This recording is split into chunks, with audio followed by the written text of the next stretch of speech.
ya agriculture yomweyo. Yes. An addendum. Yes. Alipo ena ada anena kuti akudziwa kogula fertilizer zakhala cheaper. You heard it. Inuyo zimene muyankhula zitikukhulupirireni because we have been on this road before.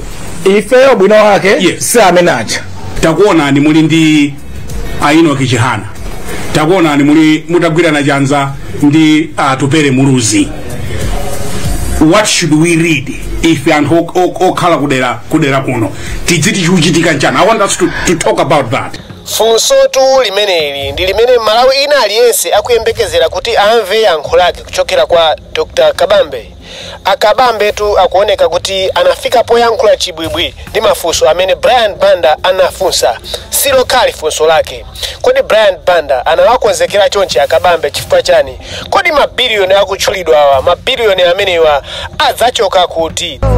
Malawa kudikira iwe chibuze sona katikuliwa chilungamo chibuze sona misozi yosata.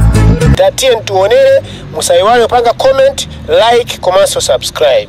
Muno umafuna kuti uyipange invest in those things kuti chitu just chiteke. You must put forward money for that. You must invest. If I panga propose pange invest 500 billion kwacha chaka ndi chaka mu ntchito za migodi. Ndicho linga chona kuti ifewe migodi chatitsegule. Nthawi zambiri anthu akamaona mgodi uja amana kuti mwina ndikalutsa ndalama zanga mwina sizitulukamo zititimira chifukwa it's a greenfield project yoyamba kumena ntama iwopa komano boma likabweramo limapanga de-risk that kind of investment ipangitsa kuti investment ija iteke monga meti napangira from 1964 to 1994 zambiri izi nziko muno kuti zichitike zikhalepo. Malemu Kamuzibanda ankana kuti tifuna banki ayika ndalama kuti banki jetsegule National Bank aitsegula New Building Society funa banki yomamanga nyumba za anthu New Building Society ayikamo ndalama aitsegula ikupanga zimezija tufuati kale makampani ambirimbiri akandi MDC inu muzithandisa makampani ambirimbiri kuti muwatsegule makampani tufuati kale ndi kampani yomalima kwambiri minda ikulu Press Agriculture ayika ndalama nchonga kuti Press Agriculture iteke apange zimezija. Ifeyo lero timangu ankhula iya tufuna migodi pamene tikudikira anthu akunja abwera zatitsegule migodi ija pamene for 61 years palibe amene akubwera kuti atitsegule migodi ija. Ife ayitemu tikuti chaka ndi chaka tili 500 billion kwacha mu ntchito za migodi ndi ndalama imene iyi Brian Banda in 5 years tidzatsegula migodi yosachepera 10. Tikatsegula migodi yosachepera 10 imene iyi Malawi ambiri countrywide adzapeza ntchito ku migodi imene iyi komanso ngati dziko tisakhala panga diversify our economy pambali podalira ulimi tidzakhaso kudalira kwambiri nkhani ya migodi tikayiwerengera because matibweretsera close to 3 or 4 billion kwacha $4 billion annually pachaka chilichonse. Nde migodi imene tikaitsegula tidzikhadi forex yokwanira ambirimbiri komanso anyamata athu azipeza ntchito countrywide ku migodi imene China timene manena ife nchona kuti kale mukakumbukira kale mucha makata kanengo kuti tikhale ni makata ndi kanengo ichi panali kampani ya MDC imene idakhazikitsidwa ndicho lingo lithandize makampani ambirimbiri ofuna kuyamba business zawo Malawi muno. Ndiye amawathandiza ndi capital ndikumayamba ma business osiyana kuno kumakata ndicho linga yona anthu amene amati ku Blantyre anabwera kuno ku Blantyre kudzagwira ntchito kuma business amene ma companies amene aja koma pana atsegula company ya MDC kuti ionetsetse kuti tili ma business onsewa amene akuchitika apeze apatse anthu ntchito. Zambirizi kandi masopo zovala kandi maloshoni kandi polishi sapato ngakhale magalimoto amene mabasi timapanga konkuno kumakata timaumba zonsezi mabasa ya maumba kunoko katundu yense tikugula lero kunjayi yense uja timapanga kuno ku Malawi koma imene chenali initiative ya Kamuzibanda yonena kuti ayike ndalama zimenezi atsegule makampani amenewa. Lero makampani oseja tinatseka onse tinatseka tikudalira zakunja. Ife ya UTM tunena kuti pachaka ndi chaka tibwerezenso that same model theory yomaika tayika 500 billion kwacha chaka ndi chaka mu ntchito za manufacturing. Ndicho linga makampani osecha tinatsekaja azinthu zonse zimene timazitenga kuchokera kunja zimene timazifuna ife Malawi titseguleso makampani aja kukanengo kandi kumakata ndi malo ena ku 55 kandi kuti titsegule makampani osiyanasiyana zonsezi tizipanganso m'Malawi muno. Tikapanga zimenezo anyamata athu akhala ndi ntchito komanso momwe ngodalira importing things will do import substitution tizigwisano ntchito zinthu zopanga tokha dziko lomwe lino tizikhala ndi katundu wochuluka. Chachitatu ngomaliza basa ziwiri. Okay. Chachitatu uchonatu ulimi utakhala kuchitawo wakhasu omangodalira mvulawo sungatipititse patala as a nation.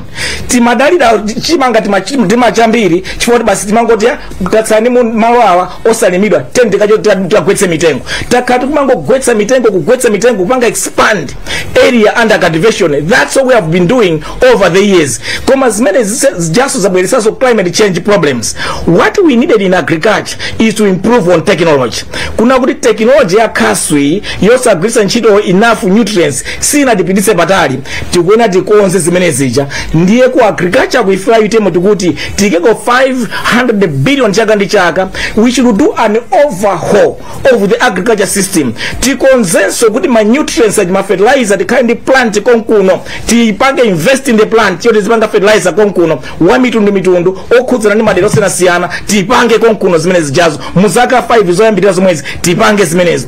Tikapanga zimene zija tilimbikitse ulimi wa nthirira komanso mechanization ya minda yathu mamoti tizingodalira kupanga expand malo amodzi omwe aja panama tipatsa 1 to 2 tons per hectare tifuna malo amodzi omwe aja tizilima ngati kwanza tukunjako they can produce 8 to 10 tons per hectare kandi ya cereals kandi ya mpunga kandi ya chani they can do more on 1 hectare. Koma to achieve that you need to invest in nutrients, you need to invest in moisture through irrigation. Tikapanga zimene zija ya agriculture yomweyo yes an addendum. Yes alipo ena adanena kuti akudziwa kogula fertilizer zakhala ochipa. You heard it. Inuyo zimene muyankhula zitikukhulupirireni because we have been on this road before. Ifeyo bwino wake yes. Samenaja.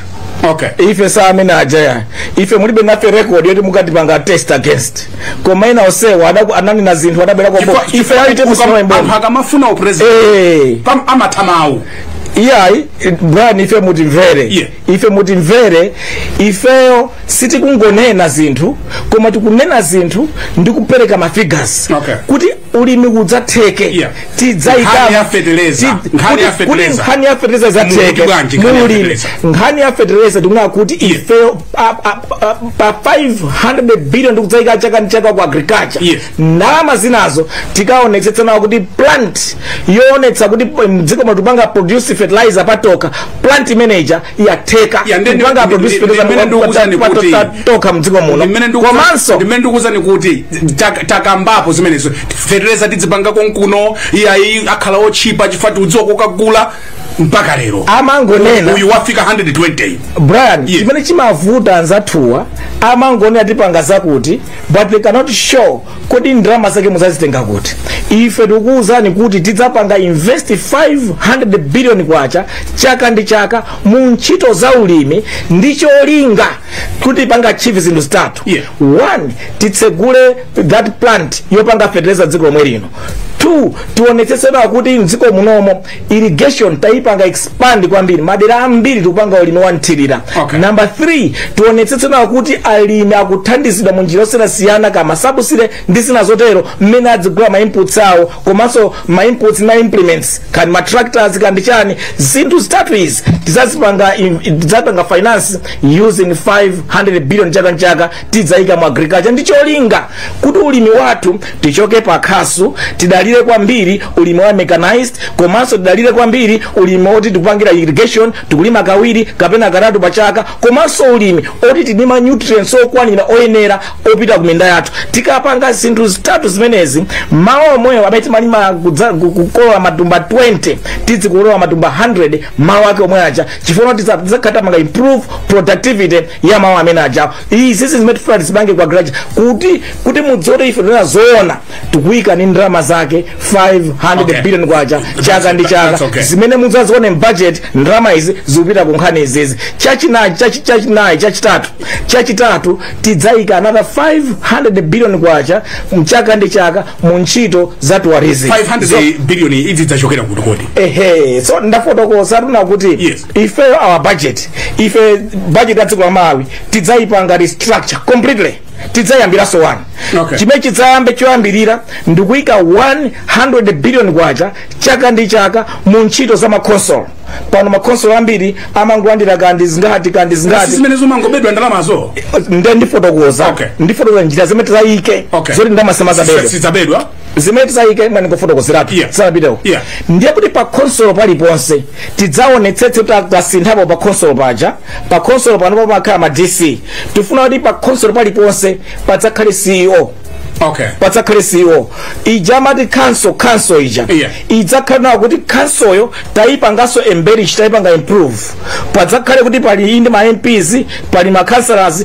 komanso padzakhalenso anthu ena ochokera mu bomalo amene ali ma prominent Malawians mboma muja mwina awiri atatu othandizira council aja kupereka upangiri kuti azipanga supervise bwino a management apa district apa council paja pa consolo paja ma DCs tapange elevate to ma CEOs a district manager chifukwa ambani kuenda ndrama zambiri 100 billion kwacha chaka ndi chaka tapange elevate for kuenda ndrama zambiri komanso tapatse ma directors of finance amene aziyang'anira ndrama zija komanso ma accounts finance and accounts department apa council yonse adzapangire improved adzapatsire anthu oyenera odziwa ntchito zawo komanso ma softwares ma systems oyenera kugwirira ntchito zawo pa council paja ndiye akatero china chofunikira kwambiri akada chofunika kwambiri ndrama zikabwera let's say kuti ndrama zoyambirira za mwezi zoyambirira 8 billion kwacha ndrama zikabwera zoyambirira zija apanga budget zonse zatheka mno bwino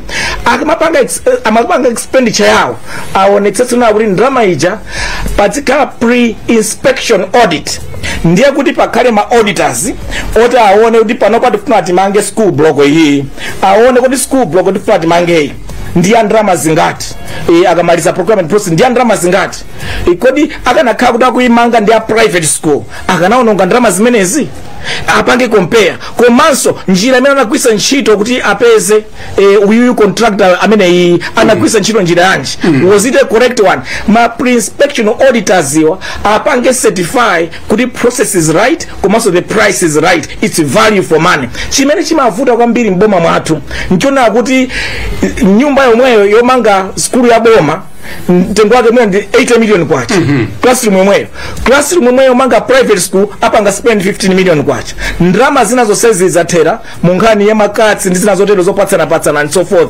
Ndiye tifuna kuti mitengo ya zinthu zimene boma lidza pereka idzakhale yoyenera. That's why pre-inspection auditing ndiyo thandizira na kuti ndrama zija aonetsetse kuti nzoti zoyenera value for money for whatever they are procuring. Komanso at the end of the month mwezi ukatha pakhale ma auditors ena odzapanga check the accounts ya particular department or council munapanga spend visit mwezi uno ndi aziunike zonse apange certify everything went on well. Izizi zithandiza mama madikirira kuti chaka chithe nde mudzadza kuti pana ndrama zinaonongeka that will be too late. Koma apa mukuonera ndikukonzera mvuto nemini mwatsala ndi ziwiri zoti munene, but I want us to take a break. All right, tikabwerera I'll give you more time. Komanso I want us to go into other issues. For example, takuona ni muli ndi Aino Kichihana, takuona ni muli mutagwira na janza ndi Tupere Muruzi. What should we read if and okhala kudera kuno tiziti chuchitika nchana? I want us to talk about that. Ndiri pano kankachiri Jose. Yeah, so but later on we'll also take your questions. It's not just about me, we'll take your questions. Our black missionaries adaimba nyimba adali na kuti tuuze zona utuuze zona chiuze zona ndikulipombela chiuze zona malawa kudikira iwe chiuze zona ndikuliwa chilungamo